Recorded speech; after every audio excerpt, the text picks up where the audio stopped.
قس جو ہے مقصد کا مصدر ہے، حالانکہ مقصد کا مصدر ایک ساتھ آتا ہے۔ قس کیسے امام مجاہد نے کہہ دیا؟ تو اصل میں مقصد کا مصدر ایک ساتھ ہے، اور ایک ساتھ کا مصدر جو ہے وہ قسط ہے۔ تو قسط جو ہے مصدر المصدر ہے، خود جو ہے مقصد کا مصدر نہیں ہے۔ تو کہہ رہے ہیں القسط مصدر المقصد، قسط مقصد کا مصدر ہے، وهو العادل واما القاسط فهو الجائر۔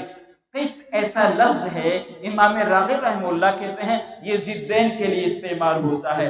دوسرے الفاظ میں یہ کہہ لیجئے گا کہ قسط اگر مجرد میں آئے تو عدل کے معنی میں ہے، قسط اگر مزید میں آئے تو یہ ظلم کے معنی میں ہے۔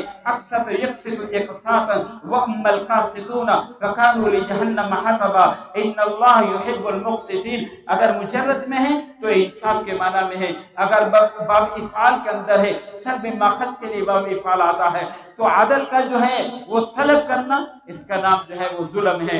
تو کبھی جو ہے یہ انصاف کے معنی میں آتا ہے، اور کبھی جو ہے یہ ظلم کے معنی کے اندر آتا ہے۔ امام ترمذی رحمہ اللہ نے اس حدیث کو نقل کیا، نقل کرنے کے بعد لکھا ہے امام ترمذی رحمہ اللہ نے کہ سعید بن جبیر کو حجاج بن یوسف کے سامنے پیش کیا گیا۔ حجاج وہ شخص ہے، امام ترمذی کہہ رہے ہیں کہ جنگ کے علاوہ اس نے 1,00,000 انسانوں کو، جنگ کے علاوہ 1,00,000 انسانوں کو حجاج بن یوسف نے جو ہے وہ شہید کیا تھا۔ اس لیے آپ صلی اللہ علیہ وسلم نے ایک موقع پر فرمایا ثقیف میں 2 آدمی پیدا ہوں گے، ایک ظالم ہوگا، ایک جھوٹا ہوگا۔ مختار ثقفی جھوٹا پیدا ہوا، اور حجاج بن یوسف ثقفی جو ہے یہ ظالم پیدا ہوا، اور 1,00,000 تو بغیر جنگ کس نے قتل کیے۔ سعید بن جبیر کو جب پیش کیا، حجاج نے کہا سعید میرے بارے میں کیا کہتے ہو؟ سعید بن جبیر نے کہا قاسط عادل۔ لوگوں نے نعرہ لگایا کہ سعید نے حجاج بن یوسف کی تعریف کر دی۔ حجاج بن یوسف نے کہا اس نے مجھے کافر اور ظالم کہا ہے، اس نے مجھے کافر اور ظالم کہا ہے۔ وَأَمَّا الْقَاسِطُونَ فَكَانُوا لِجَهَنَّمَ حَطَبًا فَأَمَّا الَّذِينَ كَفَرُوا فَهُمْ بِرَبِّهِمْ يَعْدِلُونَ۔ اس نے میری تعریف نہیں کی ہے، اس نے جو ہے میری برائی کی ہے۔ تو قصد دونوں معنی کے اندر جو ہے وہ استعمال ہوتا ہے۔ آگے جو ہے امام بخاری رحمہ اللہ نے عجیب معاملہ کیا ہے، احمد سے لے کر اور ابو زرعہ تک۔ علامہ عینی نے عمدۃ القاری کے اندر لکھا ہے کہ امام بخاری کے یہ سارے شیخ کوفی ہیں، احمد سے لے کر ابو زرعہ تک یہ سارے شیخ جو ہیں امام بخاری کے کوفی ہیں۔ جو ہے امام بخاری کو پتہ تھا کہ امت میں کوئی طبقہ ہوگا جو نعمان بن ثابت رحمہ اللہ کی مخالفت کرے گا۔ امام بخاری بھی جاتے ہوئے امت کو کوفیوں کے حوالے کر گئے۔ امام ابو حنیفہ رحمہ اللہ مدینہ منورہ تشریف لے گئے، امام مالک بن انس سے ملاقات ہوئی، امام مالک جانتے نہیں تھے، امام مالک نے پوچھا من اینا، امام ابو حنیفہ نے کہا من الکوفہ، امام مالک نے کہا الکوفی لا یوفی، کوفیوں میں وفا نہیں ہے۔ امام ابو حنیفہ نے پوچھا آپ کہاں سے ہیں؟